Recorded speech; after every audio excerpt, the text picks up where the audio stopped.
Justice Abhijit Ganguly ने दिया इस्तीफा। बड़ी खबर है इस वक्त की, कलकत्ता हाई कोर्ट से दे दिया इस्तीफा। कलकत्ता हाई कोर्ट से जस्टिस अभिजीत गांगुली ने दिया इस्तीफा।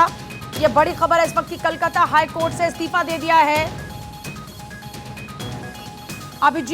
जस्टिस अभिजीत गांगुली का इस्तीफा। कलकत्ता हाई कोर्ट से इस्तीफा दिया अभिजीत गांगुली का इस्तीफा। जस्टिस अभिजीत गांगुली ने कलकत्ता हाई कोर्ट से दिया इस्तीफा।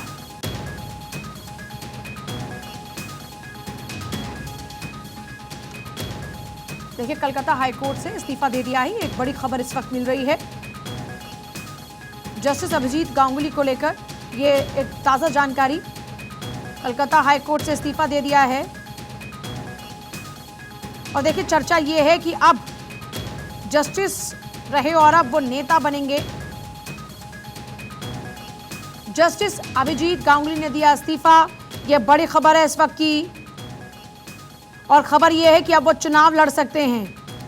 कलकत्ता हाई कोर्ट से इस्तीफा दे दिया है जस्टिस अभिजीत ने।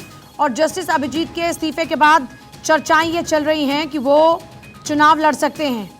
कलकत्ता हाई कोर्ट के चर्चित जस्टिस अभिजीत गांगुली गंगोपाध्याय एक बार फिर से सुर्खियों में हैं और इसका कारण है इस बार उनका इस्तीफा। कलकत्ता हाई कोर्ट में न्यायाधीश हैं जस्टिस अभिजीत गांगुली, जिन्होंने कलकत्ता हाई कोर्ट से अपना इस्तीफा दे दिया है। न्यायिक प्रक्रिया से अलग होकर राजनीति में शामिल हो रहे हैं। इनकी राजनीति में एंट्री की सुगबुगाहट है। जस्टिस गांगुली ने खुले तौर पर राजनीति में जाने की इच्छा जाहिर की थी और खबर यह है कि इस बार लोकसभा चुनाव में वो एक उम्मीदवार के तौर पर नजर आ सकते हैं। कलकत्ता हाई कोर्ट के चर्चित जस्टिस अभिजीत गांगुली एक बार फिर सुर्खियों में हैं और इस बार वजह है उनके राजनीति में एंट्री को लेकर। कलकत्ता हाई कोर्ट से उन्होंने दे दिया इस्तीफा। बीजेपी में शामिल हो सकते हैं जस्टिस गांगुली, सोर्सेज के हवाले से यह जानकारी मिल रही है। और देखिए, पहले से ही इस बात के कयास लग रहे थे कि 5 तारीख को वो अपने पद से इस्तीफा दे देंगे और उन्होंने 3 मार्च को ही अपने इस्तीफे का ऐलान किया था। अब खबर है कि बीजेपी की तरफ से उन्हें तमलुक लोकसभा सीट से टिकट मिलने की उम्मीद है। जस्टिस अभिजीत गांगुली ने कहा कि वो अपना इस्तीफा राष्ट्रपति द्रौपदी मुर्मू, कलकत्ता हाईकोर्ट के मुख्य न्यायाधीश और भारत के मुख्य न्यायाधीश DY चंद्रचूड़ को भेजेंगे। ये बात है जब रविवार की, जब उन्होंने इस बात का ऐलान किया था। और देखिए, जस्टिस गांगुली पहले भी अपने फैसले, टिप्पणी और कामकाज के तरीकों को लेकर चर्चा में रहे हैं।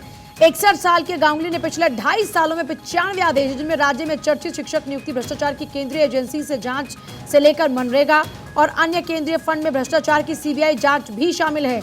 इसकी वजह से वह राज्य सरकार की आंखों में हमेशा वो किरकिरी ही बने रहे। साल 2018 में कोलकाता हाईकोर्ट में बतौर जज नियुक्त हुए थे। 2020 में उनकी नियुक्ति स्थायी हुई थी और तब से जस्टिस गांगुली हाईकोर्ट में ही अपनी सेवा दे रहे हैं। हाजरा कॉलेज से लॉ की पढ़ाई करने वाले जस्टिस गांगुली राज्य सेवा के अधिकारी भी रह चुके हैं। जस्टिस गांगुली के इस्तीफे की घोषणा के बाद CPIM की ओर से भी उनको प्रपोजल दिया गया था कि वो उनकी पार्टी में शामिल हो जाएं, लेकिन अभी खबर यह है कि वो बीजेपी में शामिल हो सकते हैं और बीजेपी उनको चुनाव लड़वा सकती है।